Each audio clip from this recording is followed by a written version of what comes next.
History's strange, it's alien, and it won't give us what we would like to have. Glad you're with us for hour 3 of a Tuesday morning, May 20th of 2025. The McPherson Financial Group bringing you this hour of Bill Mick Live. And if it's Tuesday at 8 o'clock, Dave Bowman's with us, and it is Dave Does History, our second in a series Dave's calling Liberty 250. And we're taking a look at the march to July 4th of 1776. Started significantly before that. Dave, where are we setting up on this today? When we think of the First World War, our minds automatically go to 1914 to 1918. That's only because that's what we called it, the First World War. Yeah, but why do we call it that? That's a good question. I didn't get it. They didn't ask for my vote, so I don't know. In fact, back then, they called it the Great War. True. And then 20 years later, they had the war. It really isn't until the end of World War II, what we call World War II, that they started calling it World War I, because they called the war of 1939 to 1945 the Second World War. But really, it raises a lot of questions, Bill. Number one, what is a world war? And if you go in that vein, I'm going to tell you that what we call World War I was actually World War III. World War II was World War IV. Long before any of this stuff started, there was a world war that was many people call the First World War. And the reason they call it the First World War is because it's the first war in our history of humanity that has literally fought on 5 continents. It has fought everywhere from India, arguably Asia, the Far East, but certainly from India to Africa to Europe to North and South America. It has fought around the world. And the interesting thing about what we're going to call the First World War is that we here in America don't call it that. We call it the French and Indian War. And it started 2 years before the actual war was declared. And it started in a place where the Monongahela and the Allegheny rivers meet to form the Ohio River. You know where this is, right? West by God, Virginia, my friend. Pittsburgh. And the guy... Which is de facto West Virginia, just so you know. We own the Pittsburgh Panthers. Well, and the guy who started it might surprise you, because you know who it is, but you probably don't know that the point where the American Revolution really gets started is right there on the shores of the Ohio River under the command of Lieutenant Colonel George Washington. How cool is that? We pick it up in just a minute on WMMB. Back to Dave Does History. So we're in Pittsburgh starting what we're going to call the First World War. And George Washington is at fault? Tell me, Dave. Well, at fault might be a little bit of a misnomer, but hey, you started it. Yeah.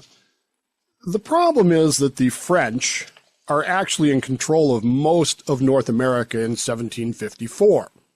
And we don't think in those terms, but really the French had most of what we would call the central part of the country. What is the country now? And of course, Canada was French. Spanish have most of the West Coast. It's just these 13 little colonies on the East Coast that the British control. And to the British, these 13 colonies, by the way, are economically not that important. The Caribbean, far more important to England than these 13 little colonies. But the French are annoying the American colonialists. The French are using the Native American tribes to harass the colonials. They're impeding American westward movements. And there's a lot of friction between the French and the Americans and their Indian allies on both sides. And in 1754, the spring of 1754, a 22-year-old lieutenant colonel by the name of George Washington leads a small force of Virginia militiamen into the Ohio Valley. Again, sounds fancy. We're talking about West Virginia and Pittsburgh here. He leads these guys over there, and they accidentally, as they get to what is then known as Fort Duchesne, it's Pittsburgh. It's where Three Rivers Stadium is. Okay, they stumble across a French contingent of French troops, and there's confusion, and there's, it's like anything else. And somehow or another, shots get fired. The French commander is killed, and essentially a war starts between France and the 13 American colonies. England, at the same time, is annoyed with France. They're competing with France. They don't like the French, which is, pretty much normal. But they have a problem. And the problem is England is massively in debt already. They are economically struggling, but they can't not respond to this. And so for a year, they debate, what are we going to do about this incursion in America? They finally decide in 1755 to send troops to America. They send the British Army to America under the command of a guy by the name of Braddock, who is a typical English aristocrat and an egotist who thinks that because he's a professional soldier, he knows everything, and promptly leads the British into a massive defeat at the hands of the French and the Indians, because he won't listen to George Washington, and he doesn't realize that fighting in the forest is not the same thing as fighting on the fields of Flanders. And of course, the British get trashed in this battle.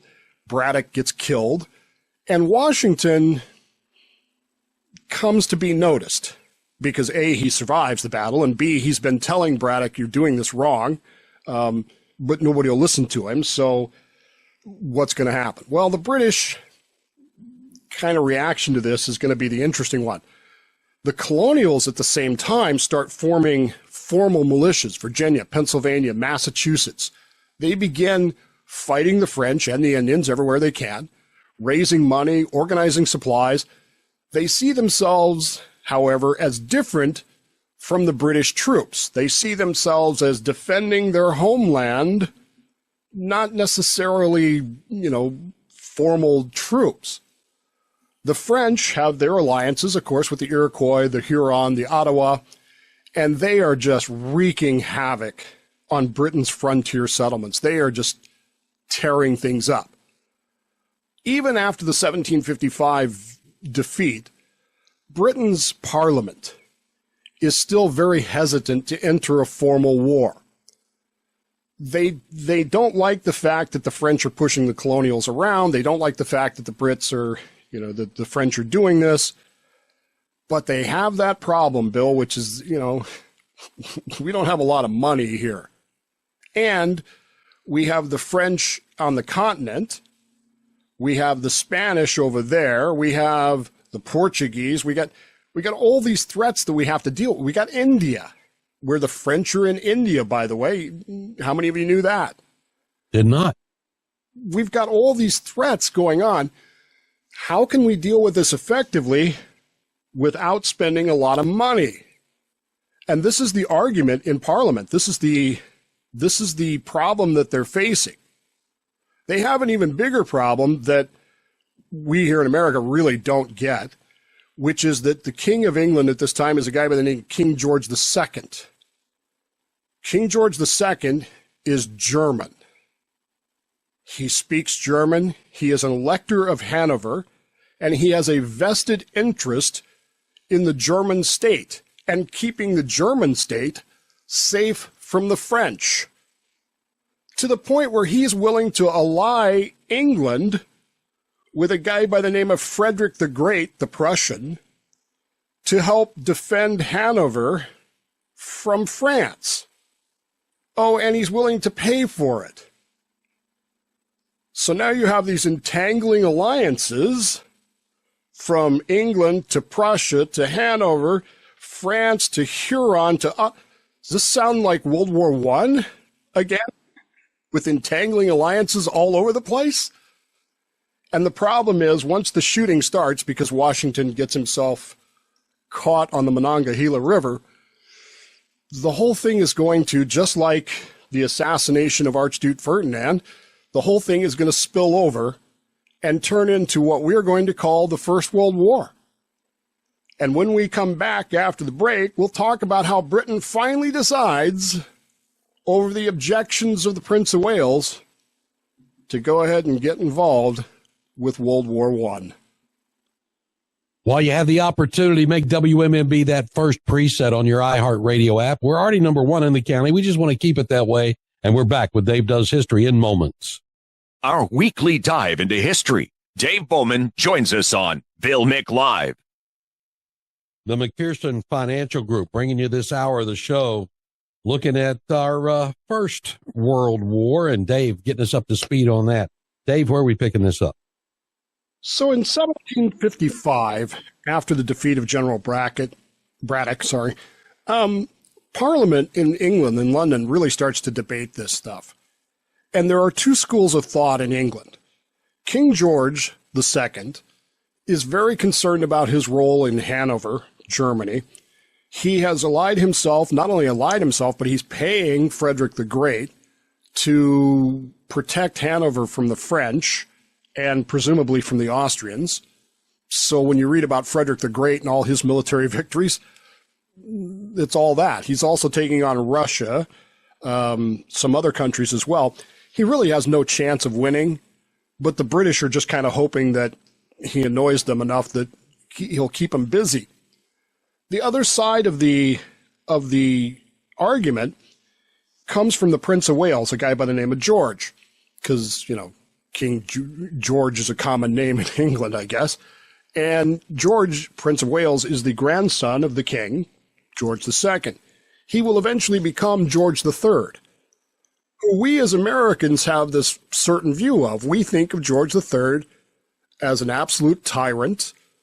We think of him, I often compare him to King Herod the Great in the Bible. We see him as we've been conditioned to see him. But George, Prince George, the Prince of Wales, is adamantly against a ground war in Europe. He is a fiscal conservative.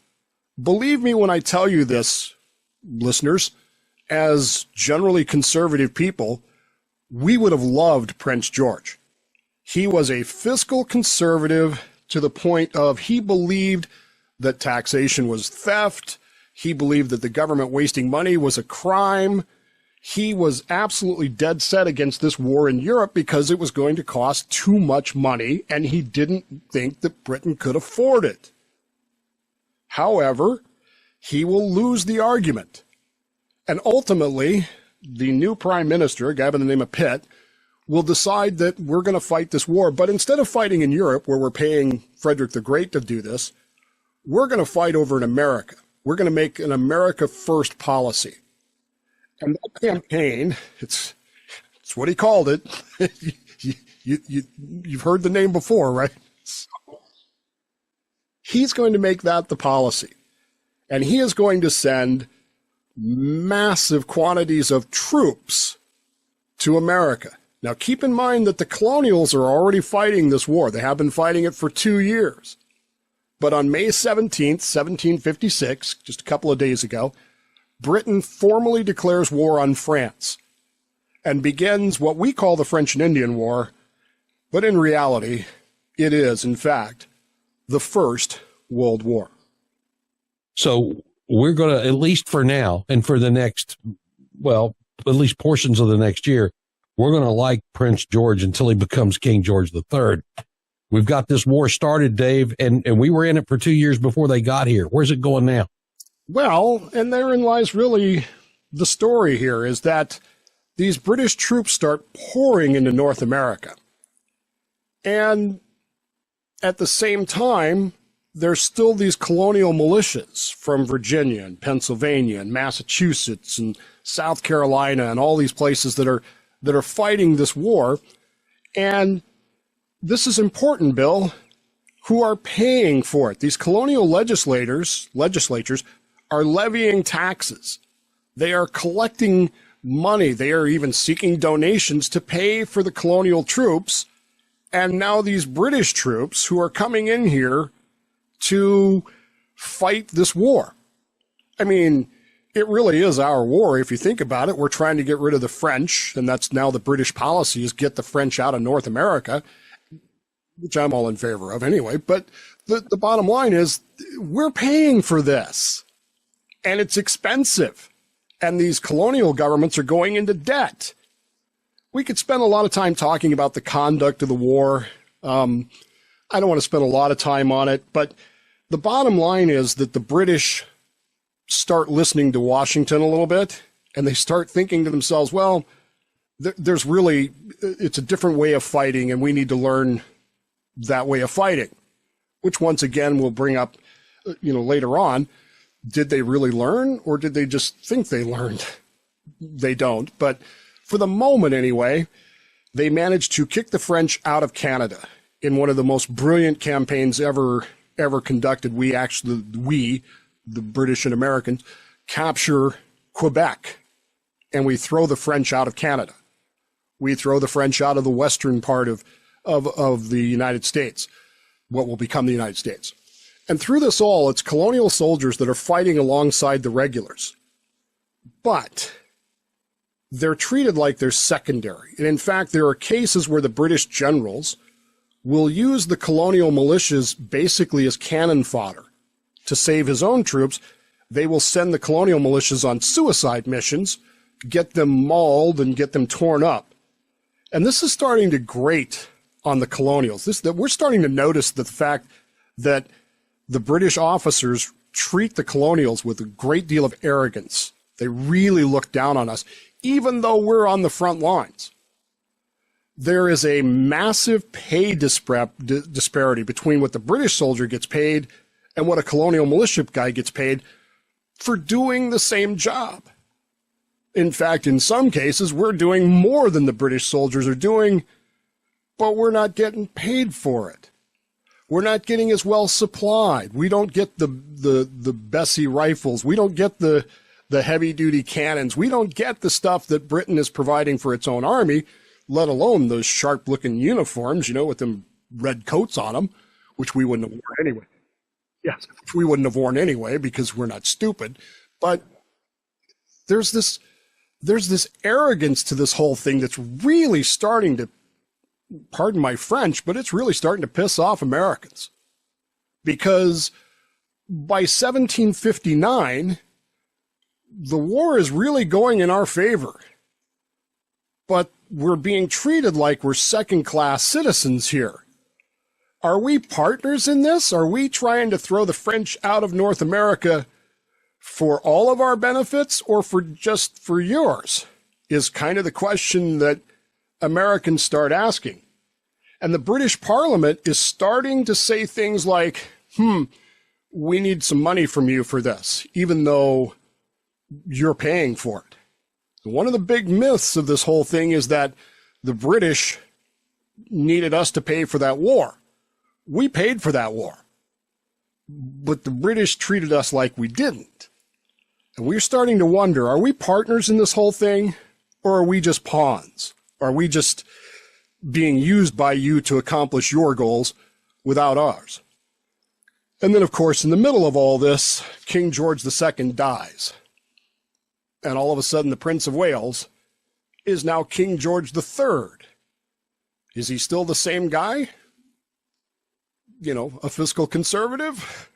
Well, not from our point of view, but we'll get there next.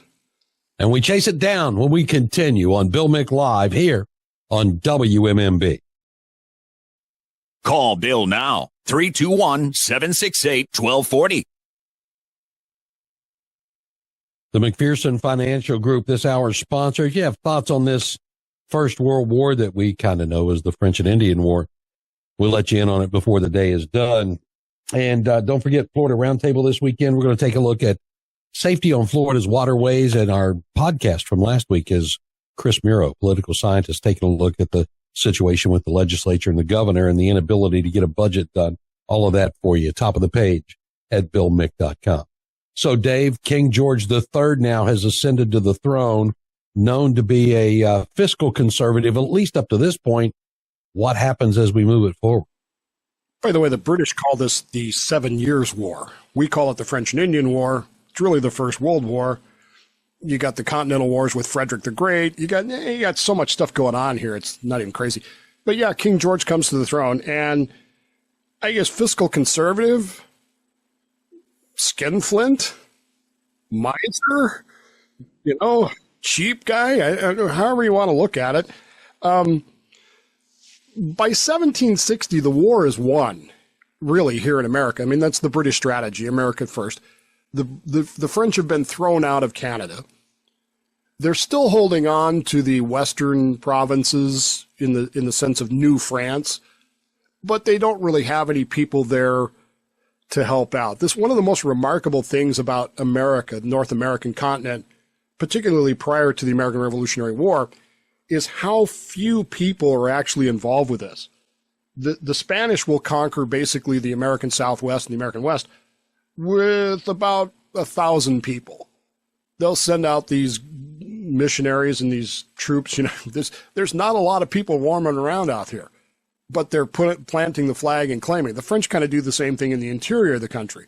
And now that they've lost Canada, they really don't have much of a control. In fact, part of the settlement for this war is they're going to give New France, what we will call Louisiana, to Spain.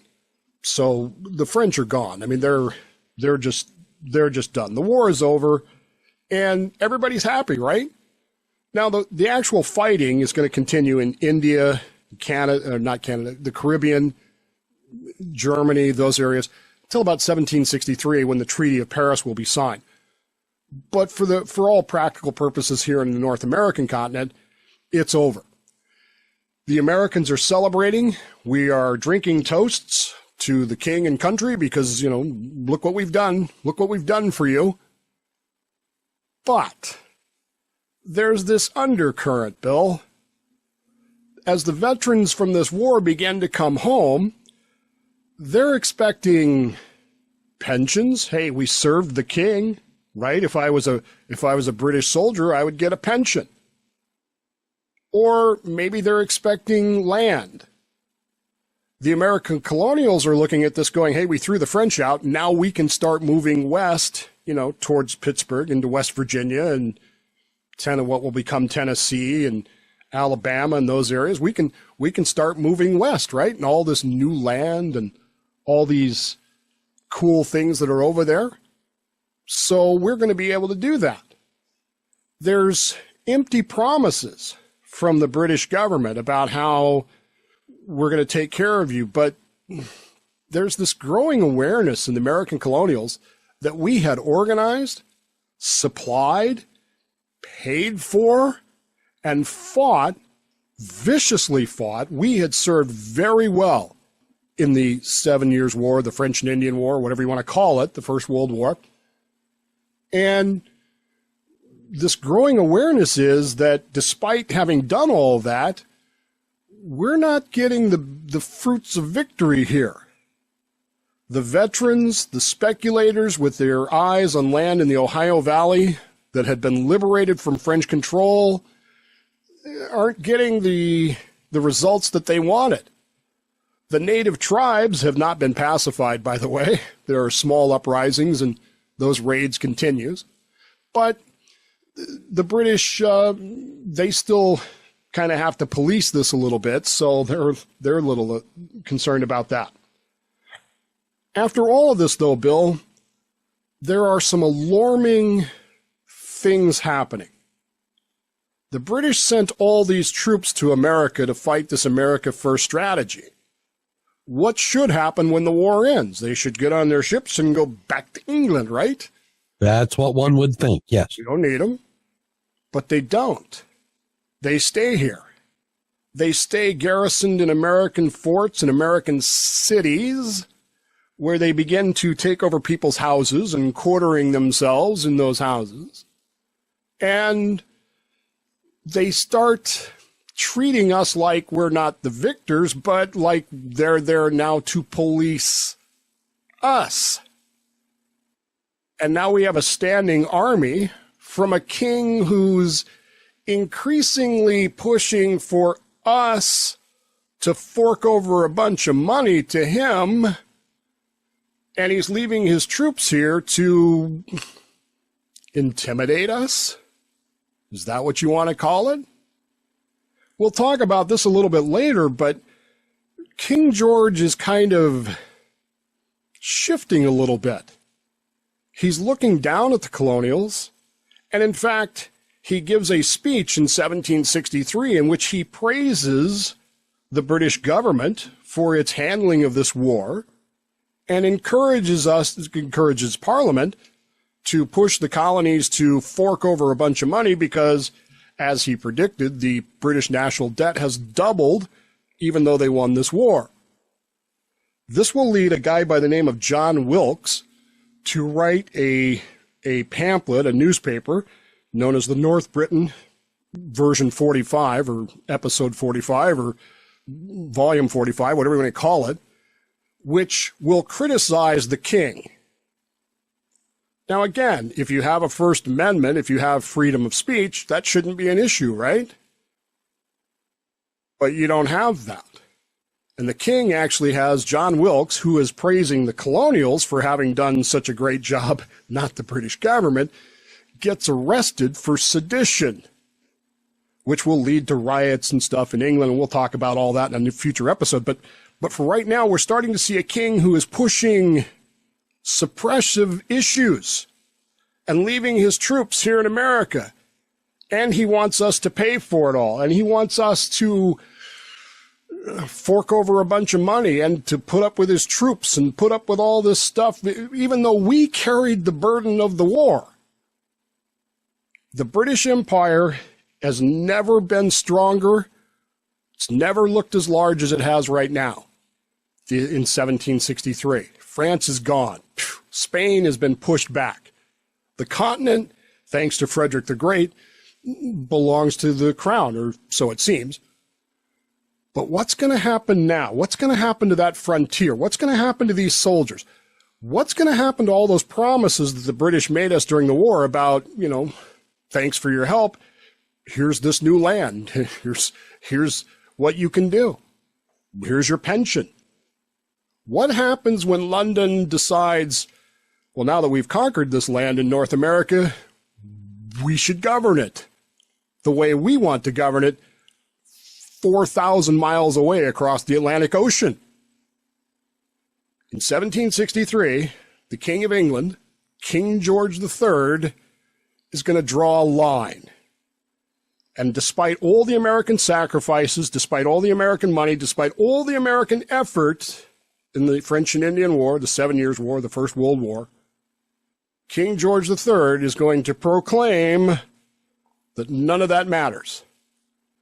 He doesn't want any more money spent, so hitherto shalt thou come, and no further. He's going to tell the American colonists, I don't care what you did for me, you don't get any of the benefits of the victory. And that is really where the problem begins. And we pick it up in just 30 seconds on WMMV. So the colonists and the Brits, Dave, didn't just defeat the French and their Indian allies, but they are acting as if they also defeated and subjugated these colonies. It almost feels that way. There's this feeling in America that not only did we do all this for you, but there's no appreciation, which, that's not good. But there's this perspective from London that the colonies need to pay for more. We're broke, so all these forts, these supply chains, these Indian nations agents, these civil administrators, it all costs money. So the colonies should contribute to that all of a sudden. Now, from London's standpoint, maybe that makes sense. The colonies, they think, are safer, richer, more expansive than ever before. Why shouldn't they pay for it? But from the colonials' perspective, it's a different story. We had already paid for this. We'd paid in blood, we'd paid in taxes, we'd paid in labor, we'd fought and died for the empire, and now it seems to be shifting their tone. They seem to be changing things. Where once we had been seen as partners, now we're being to be made to feel like we're just wards of the state. Or worse, targets of imperial discipline. Like, okay, we beat the French, now we need somebody else to pick on. Now, in 1763, this isn't open rebellion yet. It's confusion, it's frustration, it's a low rumble, not a thunderclap. Colonists, though, are beginning to ask, what was this war really about? What kind of peace did we actually win? And as the calendar rolls through 1763, colonial leaders are looking to London for guidance. And what they're going to get instead is a proclamation. We're going to talk about that proclamation of 1763 next week. But for now, the colonies are victorious, but they're really uneasy. The war ends with flags waving, drums beating, toasts to the king. But behind all this, there's a sense that something has changed, and something that has changed is fundamental. The colonies, us, had defended the empire, but now the empire is redefining its relationship with us. And for many Americans, the new arrangement's less like gratitude and more like thou shalt do what we say commandments. Sounds very Klingon of them, to be honest. It kind of is. It's who exactly are the British subjugating here? Well, we threw the French out, so I guess we have to subjugate the American settlers. Is the word from Britain to the colonials that we're keeping these troops here for your safety, for your protection, to be able to help you because you need it? It always starts that way, doesn't it? Sending in troops because permits at the Orlando airport for Uber driver. Public safety. That's how it always starts, public safety. But there's that uneasy feeling that we don't want them here and we don't need them here, and here they are. Which makes you wonder, why are you here? None of these things happen in a vacuum. No. And as we're learning here, it is much more than one event that's taken us to July 4th of 1776. I guess that's why we're devoting better than a year to getting us there. It would take us really a lot longer than that, but yeah, we're going to take this year and we're going to learn this stuff. And again, this is where the British claim that they're wronged because it costs so much money, but we paid for it, and they forgot that in more ways than one, apparently. Yes, we did. And it's going to get us there. Dave Bowman, always great when Dave does history. Thank you much, my friend. Appreciate you being here all day. Thank you to the McPherson Financial Group for this hour. Tomorrow, a wide open Wednesday for you. We'll see what's on your mind. So get your stuff together, have your story ready to tell, and we'll talk it in the morning. Dave Bowman, thank you. We'll talk to you next Tuesday. See you then. All right, and we'll see you in the morning. Check out more stories from history at davedoeshistory.org.